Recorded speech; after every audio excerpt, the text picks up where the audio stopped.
I'm Brandon Vaidyanathan, and this is Beauty at Work, the podcast that seeks to expand our understanding of beauty, what it is, how it works, and why it matters for the work we do.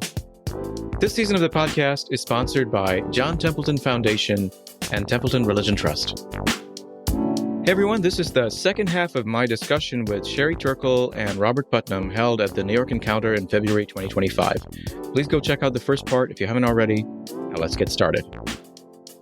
I want to double click a bit on the second half of that graph and ask about the role of technology in perhaps driving, accelerating some of those changes. And Sherry, your work from your early studies on our engagement with personal computers to your recent research on AI chatbots and how we're engaging with them shows us how technology fosters a culture of objectification and artificial intimacy.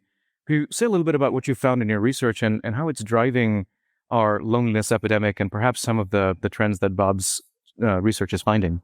Of course. Well, to begin with, the basic algorithm of social media is make you angry and silo you with your own kind. It turns out that that is the sweet spot, the secret sauce for keeping your eyeballs on the screen. Make you angry and silo you with a lot of other angry people who feel pretty much as you do.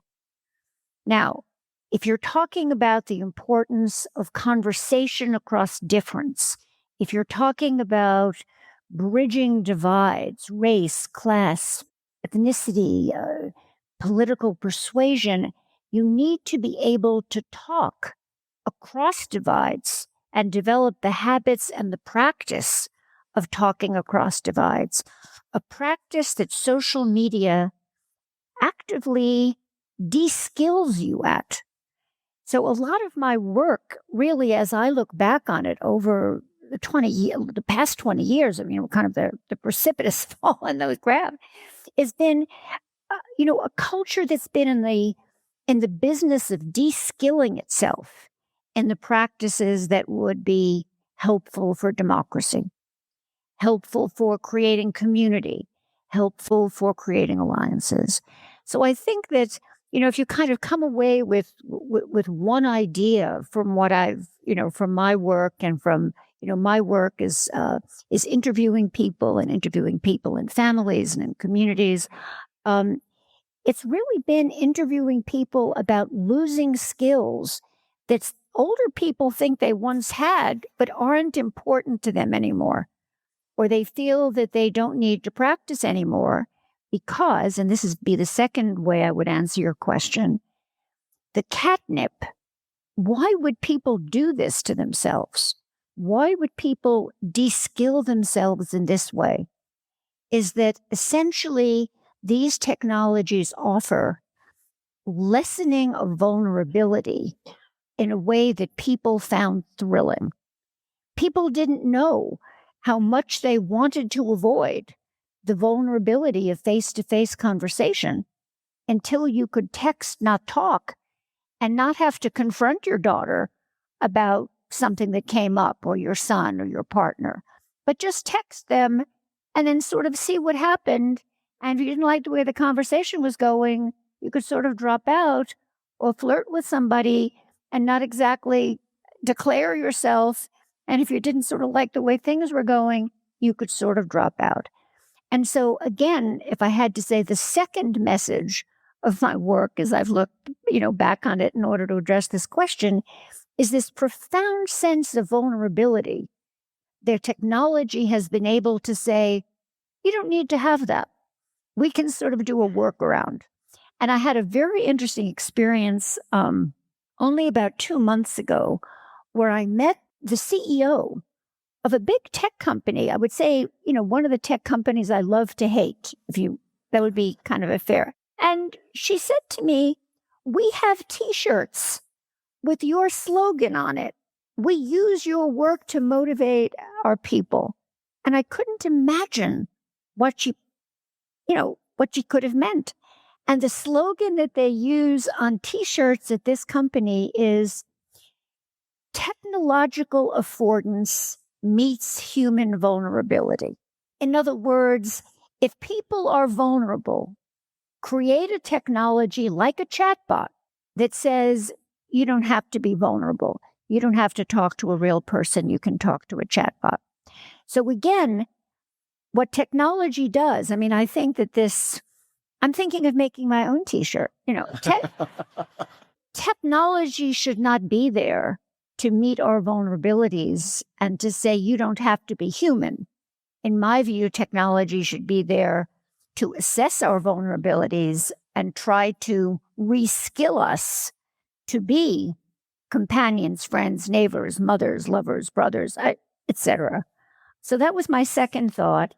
And then my third thought coming into this dialogue with Bob is one of the things that I'm finding in my work that's new, that I think social media and the chatbot revolution, where you literally have something on your phone that will say, I love you, I care about you, I'm here for you, is that people are lonely and they don't know they're lonely, which is a kind of new wrinkle, because to address loneliness, it helps if you have that subjective feeling of, God, it's 10 o'clock.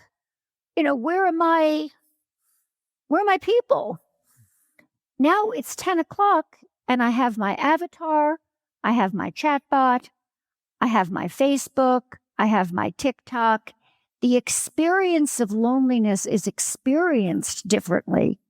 And so we have a different kind of challenge in having to do something about it. Yeah. I mean, you, in your work, you've experimented with some of these chatbots, right? And then I wonder if you could say a little bit about what's wrong with a mental health chatbot, right? When you are experiencing, yeah. So this is where your friends who are using your slogans and their T-shirts would say, why can't, instead of Somos doing what they're doing, how about we send an app out into our community and then they can talk to our app? You're not the first person who suggested that to me this week. No, but I don't really mean it as earnest, but you've had an experience of trying to engage with a chatbot on mental health. What did you find in your own experiment? First of all, I didn't, usually when I give a presentation like this, I have my phone and I take out ChatGPT and I say, I didn't bring anything out. I say to my phone, I'm in front of like 500 people. I'm a little anxious. Do you have any tips? And this lovely, warm male, sort of Ryan Gosling voice says, Sherry. Sherry. I'm here for you. It's natural. Take a breath. They really want to hear you. Are you hydrating? Are you breathing? And, essentially, the reason it's good to begin with a demo, I mean, maybe all of you have ChatGPT on your phone and maybe you don't. But the reason I didn't bring out my phone, I didn't think to do it. The reason it's good to do it is you realize it's too good. You can hear it breathing. You can hear it pausing. It sounds like it cares. And the question is, as you said, I mean, I was teasing you. So what's the harm? I mean, why? What am I? Some sort of, Debbie Downer who has to go around taking joy, And the way I would, and I'm in a lot of contexts where people are asking me that question. I sit on academy committees where people are trying to push this stuff for mental health. I sit on all kinds of, communities of psychologists and therapists and clinicians that are trying to figure out what to do with the many chatbot products that are going to be presented to you for mental health. And I think I have two answers. The first is I was very moved by, I don't remember her name, the woman who came out and said, here's what we do. We talk to people. We sit with people. We make people know there's somebody here. A person is here for them. And I thought, yes, that if all the argument for using chatbots in my world, the world of MIT, technology, tech businesses, is there are no people for these jobs. Nobody wants to work in an elder care facility. Nobody wants to work with children. Nobody wants to work with the lonely. Actually, if the money that was going into creating robots for the elderly and for children would go into this organization, you could have an army of people who would just be saying,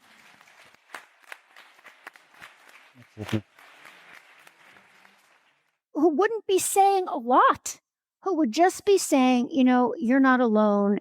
Somebody's here. I'm interested in your story. And I've had a lot of experience bringing robots into facilities for older people. And whenever I bring in the robots, everybody loves the robots, but you know who they really love? My research assistants. They love all these young, energetic, excited people who want to sit there and talk to them. And they love me because I'm willing to do that too. So, I think that we so quickly have run to the solution that seems to be friction-free, that seems to be easier, that seems to be available, that we're really forgetting the power of each other. Yeah. So the first answer to the question of what's the harm is what's not the harm. I mean, let's try us before we go to it. And my second point would be, and this is really more based on less of a value proposition and more from my empirical work, is that when you accept pretend empathy as empathy enough, you start to kind of define empathy down to what a machine can give you. So people who say, for example, my replica, which is an avatar girlfriend or boyfriend or friend, or, it's willing to be erotic, but it's also willing to be a companion of any sort. When it says, I love you, I care about you, and people say, oh my God, I love having this companion. It's so empathic. And I say, really, what did it say to you that was so empathic? Every day it says, I'm so happy to hear from you again. I'm so happy to talk to you again. And I'm thinking, that is really setting the bar very low on what it is when two people are empathic, when two people don't just share a moment of connection, but share a problem, are willing to share a piece of road together, are really willing to listen to each other. I mean, all the things that we can do and a chatbot can't. So my other answer to the question is first of all, we'd have enough people for the jobs if we put the money there at those jobs. And secondly, it's not just what happens at the machine. It's what happens to us when we walk away from the machine. Absolutely. And I think you've said in some of your work that there's the other problem is we're engaging with an entity that cannot suffer, right? That cannot really be present to us. And that is what's training us then to engage with others, right? And that is a de-skilling, a profound de-skilling, right? Where we expect in our relationships to have to be an entity that is somehow unmoved, right? And so that I think is very much part of what's exacerbating our condition of loneliness. And particularly I'm curious now to talk about the younger people, the younger generations who are facing the brunt of today's loneliness epidemic. And I'm curious to hear from both of you, just what are you seeing in your research on younger generations? And Bob, your work finds a precipitous decline in institutional trust among the young. And I'm curious to know what you think is driving this decline of trust and what it would take to rebuild trust in institutions in our younger generations. We often talk about trust as an important virtue, but I think that's shorthand. We really should be talking about trustworthiness or honesty. Trust without trustworthiness is just gullibility. That is, if I trust you, but you're not trustworthy, that's not a virtue. So what we should be talking about, and I'm partly trying to answer your question now, is ups and downs in trustworthiness. We don't have good measures of trustworthiness. We have lots of questions times in which people have been asked, would you say most people are trusting or trustworthy or not? And I do that too. But we ought to recognize that the real issue, and there's some evidence in my work and other people's work, that trustworthiness has gone down. So we ask, why are young people, trusting less, which they are? Well, all of us are, but especially young people. I think the answer is simple, because the rest of us are just being less trustworthy.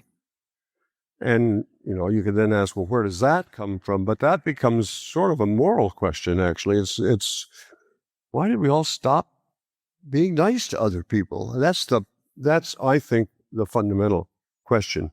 I'm tempted to, what's the data on that? That is what the data over time. I mean, Sherry's work is terrifically good at looking forward, and I'm not so good at looking forward. I'm so old. But except that I've got some young grandchildren, not young, I've got some 20-something grandchildren, and seven grandchildren, and so I can kind of a little bit understand what's happening with that part of the younger generation. I wanted to say just one word about technology. Go back to that. Sherry's the expert, but I paid a little bit of attention to that. I think the fundamental tendency of technology, technology is lots of things. Technology is the steam engine, but we're talking here about communications and information technology. And I think that the net effect of that over much longer periods than what we're talking about now is to privatize our leisure time. That is, take music. Back in the day, in the 1890s, back in my day, in the 1890s, if you wanted to hear music, you had to go someplace to physically be with other people to listen to the music. You couldn't listen to music alone. And then gradually, you could have the radio, but most people actually, at that point would gather around the radio to listen to, the weekly performances from the Met. Then came earphones, and you can do the whole talk about technology. That technology has privatized our leisure time, and that's not new. Actually, it's true now, and now so private that your leisure time can be spent without any other human being at all. That's the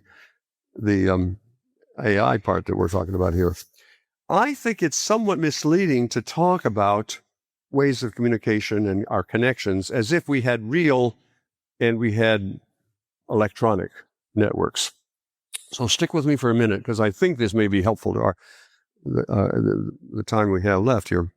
We think about, there's the times that's one network that has both these elements. And I want to introduce one metaphor here, alloy. An alloy is you take two base elements like copper and tin, and you put them together and you mix them up and you heat them and mumbo jumbo, and you create a new alloy. Like, I never can remember whether it's bronze. Is it bronze or maybe brass? Whatever. That's different from either of the other two. Now, using that metaphor, come back to our problem about social networks. All of our networks now are alloys. I just finished saying that. They're all mixtures of face-to-face and electronic. And alloys have characteristics different from either of the other two characteristics. And so you can imagine an alloy that was better than either face-to-face or electronic. This alloy might have the advantages that you could reach people at any time of day, or you can't. I can leave an email message for Rosemary and she'll see it the next morning, but I can't actually talk to her physically when I'm up because she'd be upset. I mean, in other words, this time displacement is an advantage of electronic media, among many others, also distance. I mean, it can cover distances. But then there are advantages of face-to-face. So how about we think of an alloy that has the advantages of both? And, Facebook has done this. So they claim. Not long ago, Mark Zuckerberg announced, well, first of all, Mark Zuckerberg gave a speech, you can see it on the internet, in which he describes all this data that says PTA membership is down, bowling league membership is down, and so on. Actually, it was very familiar data that he was quoting. Mm-hmm. He didn't cite bowling alone, but I'm sure that he meant to cite bowling alone. And then he invented something called Facebook communities. But the problem with that asking Facebook or other internet companies to create these productive alloys is that and now I'm just going back exactly to what Sherry said, it's not in their financial interests. Because if they successfully, the way to create these kind of communities, real communities, which you could do, they know how. I've actually talked to people in Menlo Park about this. They know how to do it. They know how to create these alloys that are great, for real people in real communities, but have all the advantages of electronics. But why don't do it? Why do they not do it? Because of what Sherry said, because it's bad for their common. And Sherry and I we both have different exposures, but I can't out the guy who told me that because he would lose his job at Facebook. But he said, yes, we know we've proved that we could create real connections, better connections than Facebook, better than than real. Okay, I'm a little bit off topic, but I think we should not get in the business of thinking that the problem here is technology. It's not a technological problem. It's a business model problem. That is to say, this is, and I'm sorry I went a little bit astray, but I was trying to say it's not. We shouldn't think that this is a technology problem. But one of the challenges too, though, is I think, and this is certainly related to the business model issue, right? Is that these technologies lead to an erosion of privacy and an erosion of vulnerability, right? And I think that's the challenge that your work has pointed to. That there's the ways in which, as you say, the algorithm is set up to optimize itself and perpetuate itself, strips away our capacities for conversation and for presence. And I don't know if there are incentives that can push us in that direction. Could you say a bit, Sherry, about that, though? About what is the erosion of privacy doing to us as citizens? What is it doing to our sense of vulnerability? And are you seeing any sort of gendered differences? Because a lot of the data on, say, the use of social media suggests that young women might be disproportionately affected by the use of social media. And then there's another challenge for young men in today's world in particular about social isolation. So I'd be curious to know what you found. Well, there's so many questions there. Let me just try to parse. So on whether it's a technology problem or a kind of use of technology problem, I mean, it's a problem of technology and capitalism, where these companies are trying to make money on their product. I mean, you could imagine an alternative reality. And in fact, the early people who came up with social networks and the early hobbyist movements and the early personal computer movements envisaged a model where everything that happened online would be to increase thriving in the offline world, so that the litmus test for whether a product was good online was whether it increased connection and thriving and political conversation in the offline world. I know this seems like an extraordinary origin story for the current Silicon Valley, but it is in fact the origin story for the current Silicon Valley. Imagining a world where you measured the value of a technology by whether it increased thriving in the social world. And I think that despite the distance that we've gone from that model, it's important to remember that history and remember that these same people once imagined that. On this issue of privacy and what it's doing to people and the political implications, I have just quickly 3 points. One of the dangerous things that's happening with the erosion of privacy in the sense of kind of living in a surveillance culture as soon as you do anything online is that the young people I interview start to say, I have no opinions. I have no opinions on controversial matters. I don't want to talk about controversial matters. If you ask Replica, a chatbot, I want to talk about Hitler and authoritarianism, it says, I don't want to talk about Hitler. I'm not interested in Hitler. Our chatbots are telling us, I don't want to talk about that. They're signaling, you can talk about anything with a chatbot, but not the political issues that you're concerned with. And when people go online, they realize that they're being surveyed. They realize it's a surveillance world.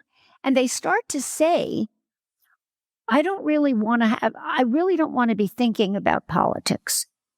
Now, in fact, since I'm sitting face to face with these people and I'm talking to them, they have a lot of political ideas, but they're basically saying that they don't live in a communications culture where they have a place to discuss this that makes them feel safe.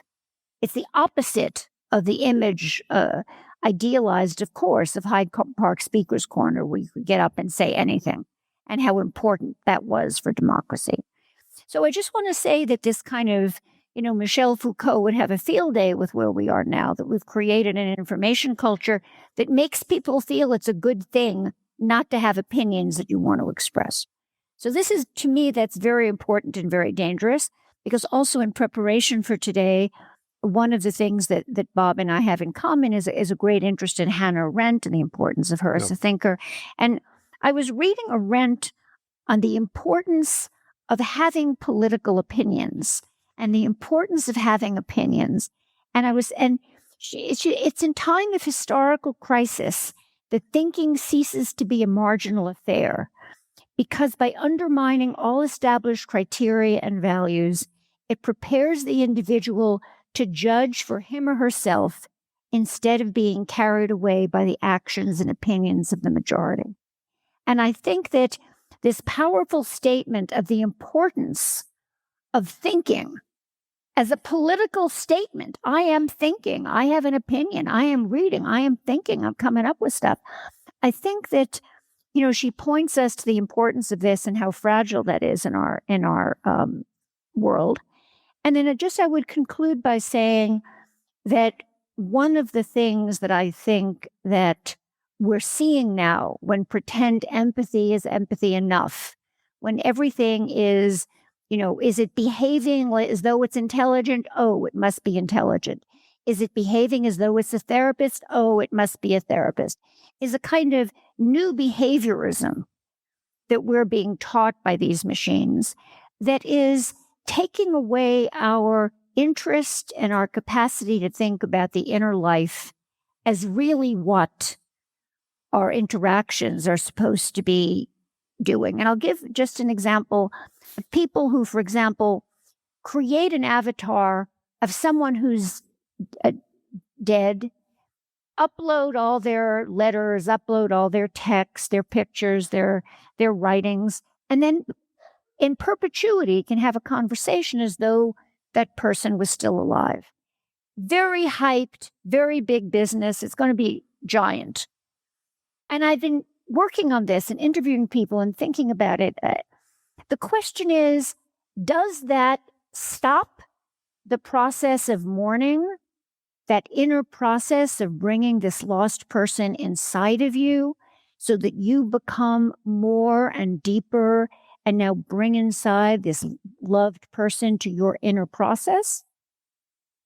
When you externalize them in that kind of way, I don't know the answer, but I think this question of whether or not we are enhancing our inner life and growing ourselves within as we use these technologies is that's really keeping our eye on the ballgame. Thank you. Yeah, thank you. Thank you. We don't have much time left, but I was recently in Rome talking to the Pope about, I know you do that all the time, but it was rare for me. And it actually is relevant to what we're talking about now. So forgive me, I'm not going to go on long, but I think this is important for our conversation here. Remember back to all those graphs that I showed you really early on, and you might ask, well, which came first? Was it politics came first, economics, social capital, this connectedness, and so on? And the more we looked at that, it turned out that what came first was a moral change. And I wish I had more time to explain exactly what that looked like, but in the late 1880s, emerged first in evangelical Protestants, but then it quickly passed to the Catholic Church, actually, in the Rerum Novarum. But that was Pope. Which Pope was that? Leo the 13th, yeah. I knew I came to the right audience to get them help me on that. Okay. What came first was a widespread sense, first in religious groups and then beyond religious groups, that we have obligations to other people.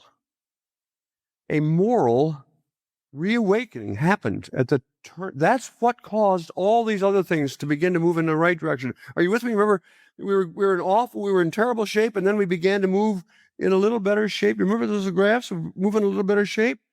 The thing that caused all those things, first of all, to move was a widespread moral reawakening. And I'm not talking about sexual morality. And when I talked to the Pope, I really did talk to the Pope about this. He'd invited me to come talk in preparation for an encyclical that he's about to release on the family. And I sort of thought, well, it's a family, it's the Pope, it's going to be all about, divorce and abortion and gay marriage and so on. And that was not what he was interested in talking to me about. He was interested in talking to me about our moral obligations to other people. The basic, fundamental, golden rule. Should we be parent? And you have to read this. Read the Sermon on the Mount, for goodness sakes. The Sermon on the Mount is not about how great it is to be rich. The Sermon on the Mount is, if you're rich, you're going to have a hard time getting into heaven through the eye of the needle, right? And you all know the Sermon on the Mount even better than I do. And so, that's what he wanted to talk with me about. We did talk about how our families, and beyond just, he didn't, by family, he didn't just mean the nuclear family. He meant the family of mankind. How can we get together? And don't we have to, first of all, start by thinking of our moral obligations to other people that are more important even than our own salvation? I'm not dismissing the importance of our own salvation. So what he and I talked about, and this is a mission, I'm at the end, but this is what I've gone around the country. You can look on the web and you can see me saying this all over the country, especially young people, but not only young people. We have to start recognizing that we have obligations to other people. And if we do that, we will begin to reverse all of these we'll become less socially isolated, we'll become less polarized politically, and we'll attend to the needs of the less fortunate among us. And I'm looking at young people out there, and the Pope is more important for you than me, but I'm saying you have obligations, so now get out and be about the task of caring for other people. I know if you're in the room, you probably do that already, but that's the message that I want to convey. Well, thank you, Bob.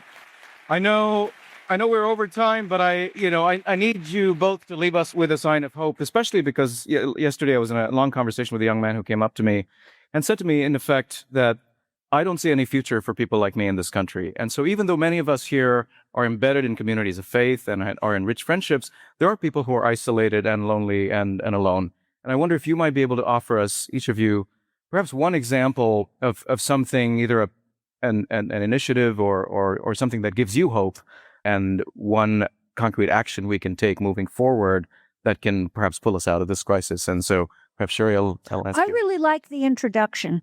I like that group. I'd never heard of that group. I'm giving money. I like them.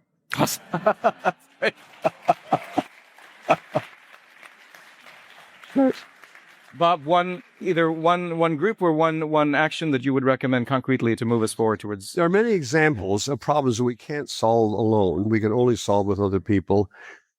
The ultimate example of that is the climate crisis. And I can, do everything I possibly can myself to solve it, but it's not going to make a bit of difference. And therefore, I'm looking to examples of young people, and I've got a person in mind, Greta Thunberg, though I don't know whether she's Catholic or not, but she says, when she talks about global warming, she doesn't talk about the techniques of, can we do this or can we do that technically? She says, this is a moral problem. And she's reaching lots of people, maybe not enough. It's not just her, but that's what we need. We need to have young people who make moral claims on us, the old folks who cause this problem, not just the global warming problem, but all these problems. That's what I'd like to see. Okay, great. Thank you. Well, quick note, Sherry will be available at 2:30 signing books outside at the Human Adventure table. And a reminder to you all, this event is made freely available to the public because of your donations. So please don't forget to make a generous contribution, which is tax deductible, either in the booths outside or online. Thank you very much. All right, folks, that's a wrap for this episode. If you enjoyed the episode, please share it with someone who would find it of interest. Also, please subscribe and leave us a review if you haven't already. Thanks, and see you next time.